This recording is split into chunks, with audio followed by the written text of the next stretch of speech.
ನಿಮ್ಮ UK teacher ಚಾನಲ್ಗೆ ಎಲ್ಲರಿಗೂ ಸ್ವಾಗತ ಸುಸ್ವಾಗತ. ಮೊದಲನೇದಾಗಿ ನನ್ನ ಎಲ್ಲ ಪ್ರಾಥಮಿಕ ಮತ್ತು ಪ್ರೌಢಶಾಲೆಯ ವಿದ್ಯಾರ್ಥಿಗಳು ಹಾಗೂ ಸ್ಪರ್ಧಾತ್ಮಕ ವಿದ್ಯಾರ್ಥಿಗಳು ಮತ್ತು ಕರ್ನಾಟಕದ ಎಲ್ಲ ಶಿಕ್ಷಕ ವೃಂದದವರಿಗೆ ಹಾಗೂ ಕರ್ನಾಟಕದ ಎಲ್ಲ ಪಾಲಕರು ಮತ್ತು ಎಲ್ಲ ಜನತೆಗೆ ಮೊದಲನೇದಾಗಿ ನಿಮ್ಮ ಯುಕೆ ಟೀಚರ್ ಚಾನಲ್ ವತಿಯಿಂದ ಸ್ವಾಗತ ಸುಸ್ವಾಗತ ಮತ್ತು ನಮಸ್ಕಾರಗಳು. ಇನ್ನೂ ಕೂಡ ಯಾರು ಈ ಒಂದು ಚಾನಲನ್ನು ಸಬ್ಸ್ಕ್ರೈಬ್ ಮಾಡ್ಕೊಳ್ಳಿಲ್ಲ ಅವ್ರು ಸಬ್ಸ್ಕ್ರೈಬ್ ಮಾಡ್ಕೊಳ್ಳಿ, ಲೈಕ್ ಮಾಡಿ, ಈ ಚಾನಲ್ ಲಿಂಕನ್ನು ಶೇರ್ ಮಾಡಿರಿ ಮತ್ತು ಕಮೆಂಟ್ ಮುಖಾಂತರ ತಿಳಿಸಬಹುದು ಯಾವ ರೀತಿಯಾಗಿ ಅಧ್ಯಾಯಗಳನ್ನು ಆಗ್ತಿದ್ದಾವೆ ಅಂತ. ಬನ್ನಿ ಈಗ ಏನು ಮಾಡೋಣ, ಅಧ್ಯಯನವನ್ನು ಪ್ರಾರಂಭ ಮಾಡೋಣ. ಕೃತಿಕಾರರ ಪರಿಚಯ. ಯಾವುದು? ಕೃತಿಕಾರರ ಪರಿಚಯ. ಇಲ್ಲಿ ಕೃತಿಕಾರರ ಪರಿಚಯ ಅಂದರೆ ಕವಿ ಪರಿಚಯ ಅಂತ ನೋಡ್ತೇವೆ. ಇವತ್ತಿನ ಒಂದು ಕವಿಯ ಪರಿಚಯದಲ್ಲಿ ಯಾರಿದ್ದಾರೆ ಅಂದರೆ, ಆ ಕವಿ ಯಾರಂದ್ರೆ ಸಾಶಿ ಮರಳಯ್ಯ ಅಂತ ಇವತ್ತಿನ ಕವಿಯ ನಾವು ನೋಡ್ತಾ ಹೋಗೋಣ. ಅಂದರೆ ಕೃತಿಕಾರರ ಪರಿಚಯದಲ್ಲಿ ನಾವು ಅಂದರೆ ಕವಿ ಪರಿಚಯದಲ್ಲಿ ನೋಡ್ತಾ ಹೋಗೋಣ. ಮೊದಲೇದಾಗಿರುವಂತಹ ಸಾಶಿ ಮರಳಯ್ಯ ಅಂತ ನೋಡೋಣ. ಈ ಸಾಶಿ ಮರಳಯ್ಯ ಅವರ ಒಂದು ಭಾವಚಿತ್ರವನ್ನು ಯಾರಾದರೂ ನೀವು ನೋಡಿದ್ದೀರಾ? ನೋಡಿಲ್ಲ? ಇಲ್ಲಿ ನೋಡ್ಬೋದು ನೀವು. ಇವರೇ ನೋಡ್ರಿ, ಸಾಶಿ ಮರಳಯ್ಯ ಅಂತ ಈ ಎರಡು ಚಿತ್ರದಲ್ಲಿ ವ್ಯಕ್ತಿ ಕಾಣ್ತಾ ಇದ್ದಾರಲ್ವಾ, ಇದೇ ವ್ಯಕ್ತಿ ಯಾರು? ಸಾಶಿ ಮರಳಯ್ಯ ಅಂತ ನೋಡ್ತೇವೆ ನಾವು. ಈ ಸಾಶಿ ಮರಳಯ್ಯರ ಜೀವನದ ಒಂದು ಬಗ್ಗೆ ನಾವು ತಿಳ್ಕೊಳ್ಳೋಣ ಬನ್ನಿ. ಹಾಗಾದರೆ ಸಾಶಿ ಮರಳಯ್ಯವರ ಒಂದು ಪೂರ್ಣ ಹೆಸರೇನಂದ್ರೆ ಶ್ರೀ ಸಾಸಲು ಶಿವರುದ್ರಯ್ಯ ಮರಳಯ್ಯ ಅಂತ ಇವರ ಪೂರ್ಣ ಹೆಸರನ್ನು ನೋಡ್ತೇವೆ. ಏನು ಪೂರ್ಣ ಹೆಸರೇನು? ಶ್ರೀ ಸಾಸಲು ಶಿವರುದ್ರಯ್ಯ ಮರಳಯ್ಯ ಅಂತ ಇವರ ಪೂರ್ಣ ಹೆಸರನ್ನು ನೋಡ್ತೇವೆ. ಇವರು ಸಾಮಾನ್ಯ ಶಕ 1931ರಲ್ಲಿ ತುಮಕೂರು ಜಿಲ್ಲೆಯ ಚಿಕ್ಕನಾಯಕನಹಳ್ಳಿ ತಾಲೂಕಿನ ಸಾಸಲು ಗ್ರಾಮದಲ್ಲಿ ಜನಿಸಿದರು.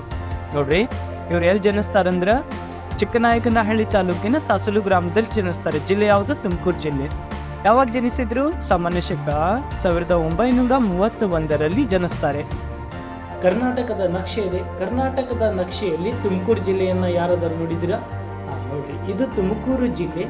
ಈ ತುಮಕೂರು ಜಿಲ್ಲೆಯಲ್ಲಿ ಒಂದು ತಾಲೂಕಿದೆ. ಯಾವುದಂದ್ರೆ ಅದು ಚಿಕ್ಕನಾಯಕನಹಳ್ಳಿ ಎಂಬ ತಾಲೂಕಿದೆ. ಇಲ್ಲಿ ಕಾಣ್ತಾ ಇದ್ದೇನೆ, ಇದೇ ಚಿಕ್ಕನಾಯಕನಹಳ್ಳಿ ತಾಲೂಕು. ಈ ತಾಲೂಕಿನಲ್ಲಿ ಒಂದು ಗ್ರಾಮ ಬರುತ್ತೆ. ಆ ಗ್ರಾಮವೇ ಸಾಸಲು ಗ್ರಾಮ ಅಂತ ನೋಡ್ತೇವೆ. ಈ ಸಾಸಲು ಗ್ರಾಮದಲ್ಲಿ ಶ್ರೀ ಸಾಶಿ ಮುರಳಯ್ಯನವರು 1931ರಲ್ಲಿ ತುಮಕೂರು ಜಿಲ್ಲೆಯ ಚಿಕ್ಕನಾಯಕನಹಳ್ಳಿ ತಾಲೂಕಿನ ಸಾಸು ಗ್ರಾಮದಲ್ಲಿ ಏನು ಮಾಡ್ತಾರೆ ಅಂದ್ರೆ ಸಾಶಿ ಮುರಳಯ್ಯನವರು ಜನಿಸ್ತಾರೆ. ಇವರ ತಂದೆ ಮತ್ತು ತಾಯಿ. ಇವರ ತಂದೆ ಯಾರಂದ್ರೆ ಶಿವರುದ್ರಯ್ಯ, ತಾಯಿ ಸಿದ್ದಮ್ಮ ಅಂತ ನೋಡ್ತೇವೆ. ಇವರ ತಂದೆ ಯಾರು? ಶಿವರುದ್ರಯ್ಯ, ತಾಯಿ ಸಿದ್ದಮ್ಮ ಅಂತ ನೋಡ್ತೇವೆ. ಮುಂದೆ ಇವರು ಸಾಮಾನ್ಯ ಶಕ 1956ರಲ್ಲಿ ಮೈಸೂರು ವಿಶ್ವವಿದ್ಯಾನಿಲಯದಿಂದ ಕನ್ನಡದಲ್ಲಿ MA ಪದವಿಯನ್ನು ಪಡೆದುಕೊಳ್ತಾರೆ. ಕನ್ನಡದಲ್ಲಿ MA ಪದವಿಯನ್ನು ಅಂದರೆ ಕನ್ನಡ ವಿಭಾಗದಲ್ಲಿ MA ಪದವಿಯನ್ನು ಪಡೆದುಕೊಳ್ತಾರೆ. ಎಲ್ಲಿ? ಮೈಸೂರು ವಿಶ್ವವಿದ್ಯಾನಿಲಯ. ಯಾವಾಗ?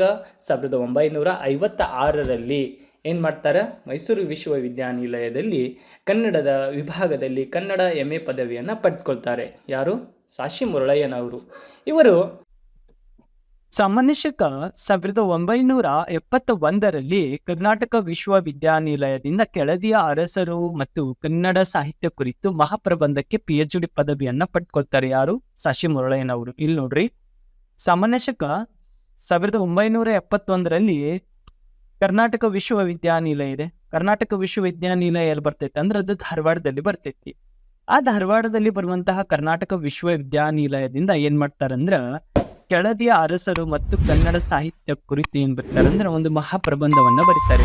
ಆ ಮಹಾಪ್ರಬಂಧಕ್ಕೆ ಏನಾಗ್ತೈತೆ ಅಂದ್ರ ಈ ಕರ್ನಾಟಕ ವಿಶ್ವವಿದ್ಯಾನಿಲಯದಿಂದ PhD ಪದವಿಯನ್ನ ಸಾಶಿ ಮುರಳಯ್ಯನವರು 1971ರಲ್ಲಿ ಪಡೆದುಕೊಳ್ತಾರೆ ಅಂತ ನಾವಿಲ್ಲಿ ನೋಡಬಹುದು.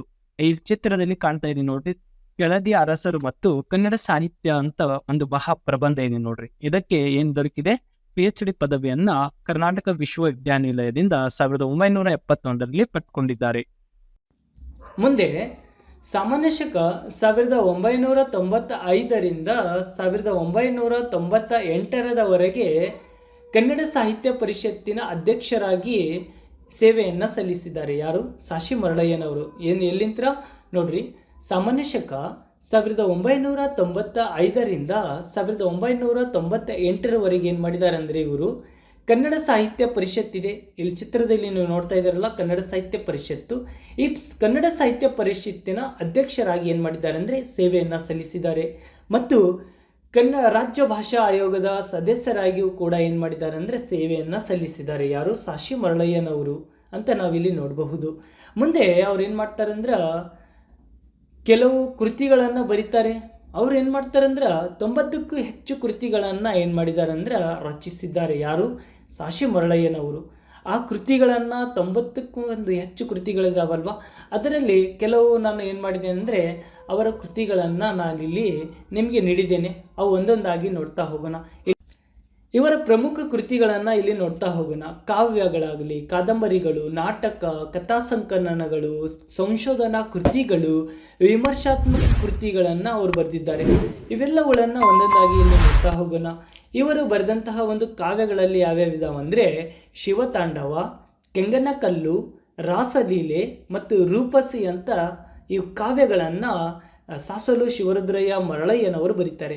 ಮತ್ತು ಕಾದಂಬರಿಗಳಲ್ಲಿ ಯಾವ್ಯಾವ ಇದಾವೆ ಅಂದರೆ ಪುರುಷ ಸಿಂಹ, ಹೇಮಕೂಟ, ಸಾಮರಸ್ಯದ ಶಿಲ್ಪ, ನಾಟ್ಯಮಯೂರಿ, ವರಕವಿ ಅಂತ ಇವರ ಕಾದಂಬರಿಗಳನ್ನು ನಾವು ನೋಡ್ತೇವೆ. ಯಾವ್ಯಾವ ಇದ್ದಾವೆ?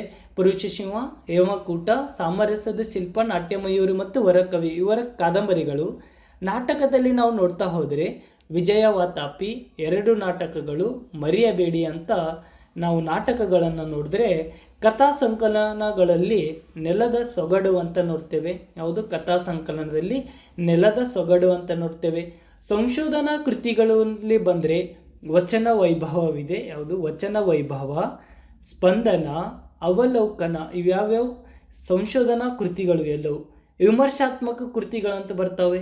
ವಿಮರ್ಶಾತ್ಮಕ ಕೃತಿಗಳಲ್ಲಿ ಮಾಸ್ತಿಯವರ ಕಾವ್ಯ ಸಮೀಕ್ಷೆ, ಅಭಿವ್ಯಕ್ತ, ಅನುಶೀಲನ ಅಂತ ನಾವು ವಿಮರ್ಶಾತ್ಮಕ ಕೃತಿಗಳನ್ನು ನಾವಿಲ್ಲಿ ನೋಡಬಹುದು. ಯಾವ್ಯಾವ ಒಂದು ಪ್ರಶಸ್ತಿಗಳನ್ನು ಇವರಿಗೆ ಲಭಿಸಿದಾವೆ ಅಂದರೆ ಶ್ರೀಯುತರಿಗೆ ಕರ್ನಾಟಕ ರಾಜ್ಯೋತ್ಸವ ಪ್ರಶಸ್ತಿ ದೊರಕಿದೆ, ಕರ್ನಾಟಕ ಸಾಹಿತ್ಯ ಅಕಾಡೆಮಿ ಪ್ರಶಸ್ತಿ ದೊರಕಿದೆ, ಮತ್ತು ದೇವರಾಜ ಬಹದ್ದೂರು ಪ್ರಶಸ್ತಿಗಳನ್ನು ಕೂಡ ಸಾಸಲು ಶಿವರುದ್ರಯ್ಯ ಮರಳಯ್ಯನವರಿಗೆ ಈ ಒಂದು ಪ್ರಶಸ್ತಿಗಳನ್ನು ನೀಡಿ ಏನು ಮಾಡಲಾಗಿದೆ? ಗೌರವಿಸಲಾಗಿದೆ ಅವರಿಗೆ. ಮುಂದೆ ಅವರು ದಿನಾಂಕ 5/2/2016 ಏನಾಗ್ತಾರಂದರೆ ವಿಧಿವಶರಾದರು ಅಂತ ನಾವಿಲ್ಲಿ ನೋಡಬಹುದು. ಏನಾಗ್ತಾರೆ? 5/2/2016 ಇಹಲೋಕವನ್ನು ತ್ಯಜಿಸಿ ಪರಲೋಕದ ಕಡೆ ಅವರ ಪಯಣವನ್ನು ಪ್ರಾರಂಭವನ್ನು ಮಾಡ್ತಾರೆ. ಅವಾಗೇನಂದ್ರೆ ತೀರ್ಕೊಳ್ತಾರೆ. ಯಾವಾಗ? 5/2/2016 ಅವರು ತೀರ್ಕೊಳ್ತಾರೆ ಅಂತ ನಾವಿಲ್ಲಿ ನೋಡಬಹುದು. ಇದು ಸಾಸಲು ಶಿವರುದ್ರಯ್ಯ ಮರಳಯ್ಯನವರ ಒಂದು ಕವಿ ಪರಿಚಯ ಅಂತ ನಾವಿಲ್ಲಿ ನೋಡಬಹುದು.